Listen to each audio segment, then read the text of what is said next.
Comenzamos con este vídeo a explicar los ejercicios de resolución de triángulos. Resolver un triángulo cualquiera, un triángulo que no tiene por qué ser rectángulo, es hallar todos sus elementos, que en un triángulo pues son 3 lados y 3 ángulos. Eso es resolver un triángulo. Para poder resolver el triángulo, los datos de partida deben ser al menos 3 de esos 6. Como nosotros vamos a restringir nuestro estudio a triángulos rectángulos, tenemos ya un dato de los 6, que es el ángulo de 90 grados, nos quedan por tanto 5 datos por encontrar, ¿no? 2 ángulos, que son además complementarios, tienen que sumar entre ellos 90 grados, por lo cual dado uno es muy fácil encontrar el otro, y 3 lados.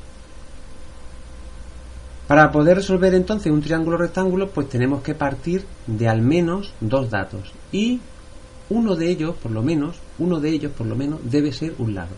No nos sirve que los dos sean ángulos. De esta manera se nos pueden plantear, por tanto, 4 casos. Estos 4 casos son: primer caso, que conozcamos la hipotenusa y uno de los ángulos agudos, claro, no el de 90.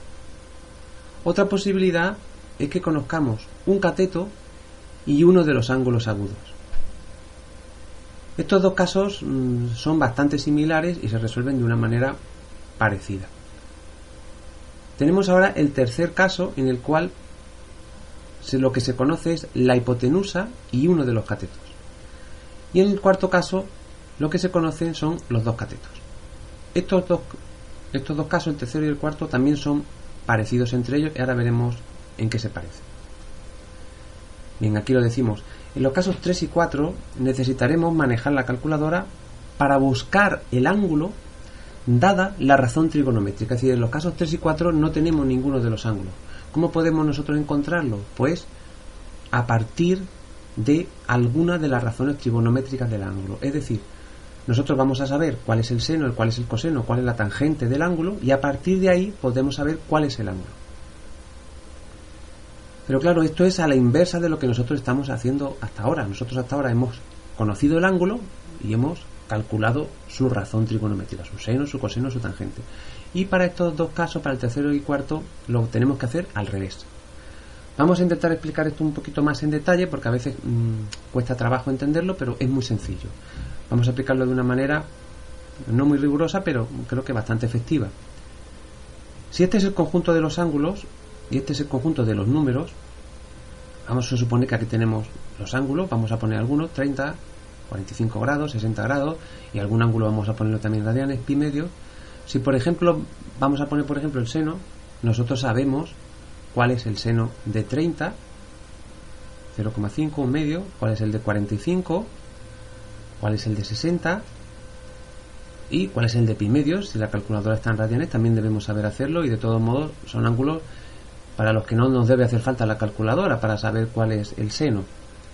Si el ángulo ya sabemos que si no hay ninguno de estos, pues solamente podemos hacerlo con la calculadora. Para todos estos pues no es necesario, ¿verdad?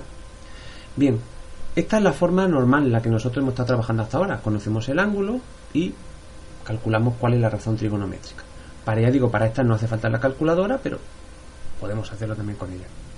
Bien, partimos de aquí, partimos del ángulo y buscamos el número. Partimos del ángulo y buscamos el número, buscamos la razón trigonométrica. Bien, lo que a nosotros ahora nos están diciendo es que vamos a hacerlo al revés. Y eso se suele escribir de esa manera que hemos puesto ahí: seno menos 1, seno elevado a menos 1, con un exponente menos 1. Lo que significa esto es que vamos a hacerlo al revés. Vamos a usar la recíproca, la función recíproca. A veces también se llama función inversa, pero es mejor hablar de función recíproca. Ya veremos por qué. Y lo que hacemos ahora es, si borramos todos los ángulos, nosotros el punto de partida nuestro es que conocemos el número. Por ejemplo, conocemos el 0,5 y sabemos que eso es el seno de algún ángulo y queremos saber de qué ángulo. Para eso nosotros usamos esta función, la función seno elevado a menos 1. Sabemos el seno del ángulo y queremos saber qué ángulo es. Sería pues 30 grados. Si tenemos raíz de 2 partido por 2 y queremos saber qué ángulo tiene por seno ese número, pues sería 45 grados. Si nosotros sabemos que el seno es raíz de 3 partido por 2 y queremos saber qué ángulo tiene ese seno, pues sería este. Y de la misma manera para 1, pi medios o 90 grados, según como estemos trabajando, si en radianes o en grados sexagesimales. Bueno, de la misma manera que se dice seno a la menos 1, también se suele nombrar estas funciones con el prefijo arc delante, que es arco.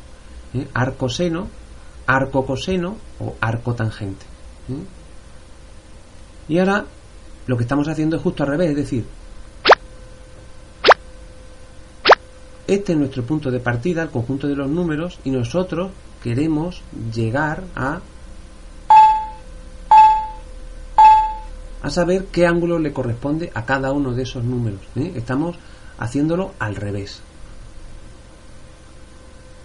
Usaremos entonces las funciones recíprocas del seno, coseno y tangente, que son el seno a la menos 1 o arcoseno de x, y en este caso ya digo, la x no es el argumento, x no es un ángulo, sino un número. Esto es importante. Coseno a la menos 1 o arcocoseno y tangente a la menos 1 o arcotangente. No hay que confundir ninguna de estas funciones con la secante, cosecante y cotangente, que eran lo que hablamos de la función inversa, pero inversa en el sentido de que calculamos el número inverso.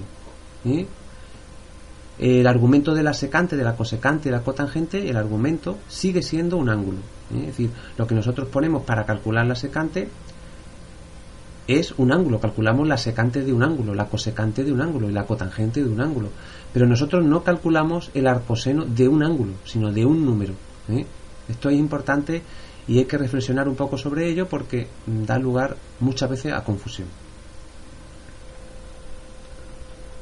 Desde luego, las calculadoras científicas pues nos permiten calcular seno y coseno y la tangente de cualquier ángulo, y también nos permiten calcular el ángulo que corresponde a un determinado seno, coseno o tangente. Es decir, nos permiten trabajar con la función directa o con la función recíproca.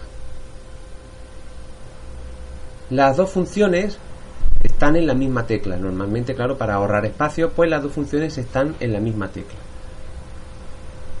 Vamos a colocar aquí pues una posible de las maneras en las que pueden estar las teclas en una calculadora. Por ejemplo, en blanco la tecla y en naranjita, en un color así naranja, encima de la tecla, la función recíproca. Pulsando el seno y después el ángulo, pues la calculadora nos da el resultado. A veces es al revés y hay que pulsar primero el ángulo y después el seno. Hay que tener cuidado en que la calculadora esté correctamente, es decir, que esté para calcular en grados sexagesimales o en radianes o en grados centesimales, y eso pues todo tenemos que saberlo, y depende de todo esto, depende del modelo de calculadora. Hay muchos modelos de calculadora y ya vuestro profesor o profesora pues os indicará la forma adecuada de calcular con vuestro modelo exacto. Para usar la función recíproca, por ejemplo, pues en una calculadora que tenga este tipo de letras, lo normal es que haya una tecla especial, una tecla que sirve para usar la función que no está sobre la propia tecla, sino que está encima. Por ejemplo, en muchos modelos de calculadora pues es esta tecla, la tecla Shift. Entonces, si pulsamos esa tecla primero y después la tecla Shift, pues obtenemos la función recíproca. Es decir, podemos saber qué ángulo tiene un determinado seno, o qué ángulo tiene un determinado coseno, o qué ángulo tiene una determinada tangente. Usando la tecla Shift antes de esa función podemos calcular la función recíproca, que depende, que corresponde a un determinado seno, coseno o tangente.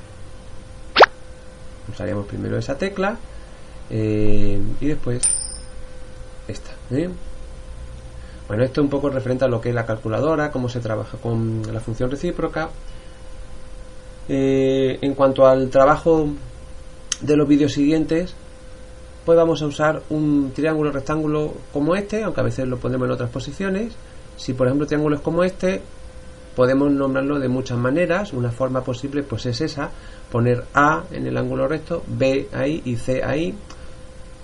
Hay más maneras posibles de nombrar el triángulo rectángulo, normalmente se nombra en otro sentido, pero lo importante de todo esto es acostumbrarnos a manejar los nombres de los ángulos de todas las maneras posibles. Si por ejemplo este fuera el triángulo, ahí estaría la hipotenusa, que la llamaríamos A minúscula, llamaríamos B minúscula a este cateto y C minúscula a este otro cateto. Siempre se llama en minúscula al cateto que está enfrente del ángulo que hemos nombrado en mayúscula. Y pues variaremos la posición de este triángulo y los nombres que damos también pues los variaremos para practicar de todas las maneras posibles.